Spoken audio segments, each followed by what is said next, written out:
We are with Matthew Macklin at Gallagher's Gym in Manchester. Matthew, last time we spoke to you, you were going into the big fight in Birmingham. Tell us a little bit about that. Yeah, it was. I was getting ready for the big fight with Barker that everyone was sort of anticipating, but unfortunately, Barker got injured and withdrew. Luckily enough, I still fought for the European title. We gained the European title, which I didn't lose in the ring anyway, and so that was kind of a bit of a silver lining, or at least it was the best of the situation. But Yeah. I was ashamed the Barker fight fell through because I was really looking forward to it, and you build up to the big fight. And it was a bit of an anti-climax then, and as much as you try and stay focused, stay professional, it was hard not to go a little bit flat after that. But I still won the fight, won the European title, and we're still moving upwards and onwards, and we're on track for the world title. So I saw you then, and the after party, everyone was enjoying themselves, but there you are at 2 o'clock in the morning, sober as a judge. I heard rumours you were off the drink, but it's obviously true. Yeah, no, I haven't had a drink now since New Year's Eve, so maybe when I win the world title I might have a few. Yeah, and listen, you're at Joe Gallagher's gym at the moment. You're not in the wild card. Lead up to the fight, we thought you'd be back there. What's the story there? Well, like you say, before the last fight, I don't know, I was here for 4 or 5 weeks anyway. Joe was over in the wild card with me. Freddie just got Amir Khan on December the 11th. We were going to go out for a couple of weeks, but I had the flu for one, so that knocked me back a couple of weeks, and then we're just building up our conditioning again at the moment. We haven't started sparring yet, but me and Joe spoke. We just thought that going over there, really, by the time we're ready for sparring, it'll probably be literally 2 weeks, if that. And it's not worth it. We're also hitting at the time with the Pacquiao fight, so it could be a bit circus-like there. Yeah. So I just think, especially with the lads on the card like Paul Smith, who I'll probably spar with, and Cleverly as well, we got all the good sparring here we need. So that was the decision. Yeah.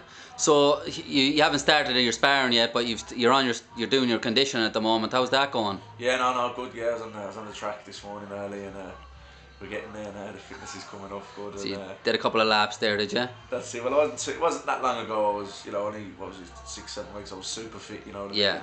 Like I say, I've been off the drink since the new year, and I've done a bit of ticking over anyway. The flu knocked me back a little bit, but to be honest, we're on track anyway. So you've got another big fight coming up, the return of the Magnificent Seven in Liverpool. Tell us a bit about your opponent and how you feel about going into that fight. Yeah, Ruben Varon, he's got a good record, 35-5. He the three names that stand out is 12 points, the 12-round points decision lost to Felix Sturm. Went the distance with him.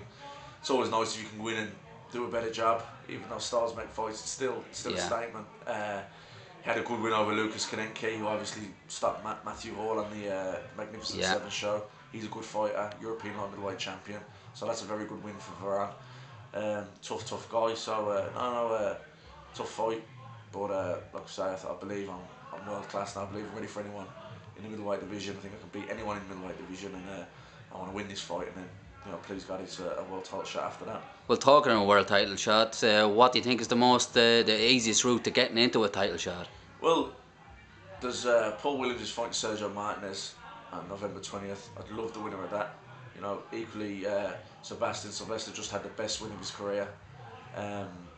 He was over ringside in Birmingham at my last fight.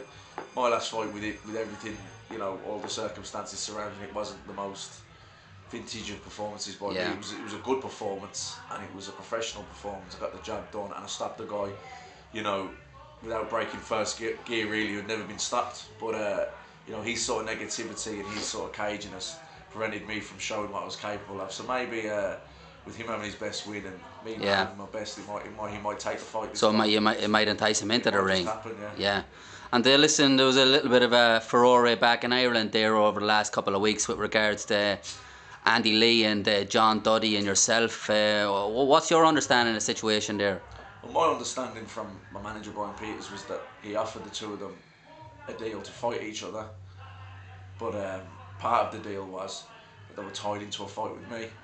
The winner was tied into a fight with me. Now they were both offered 6-figure sum purse, which is what he tells me substantially more than what they're getting in America for fights.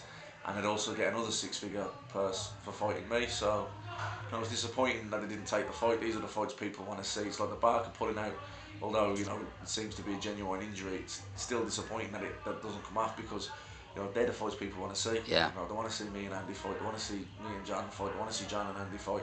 It's a shame when these fights don't come through. Yeah. All right. Well, listen. Good luck in Liverpool anyway.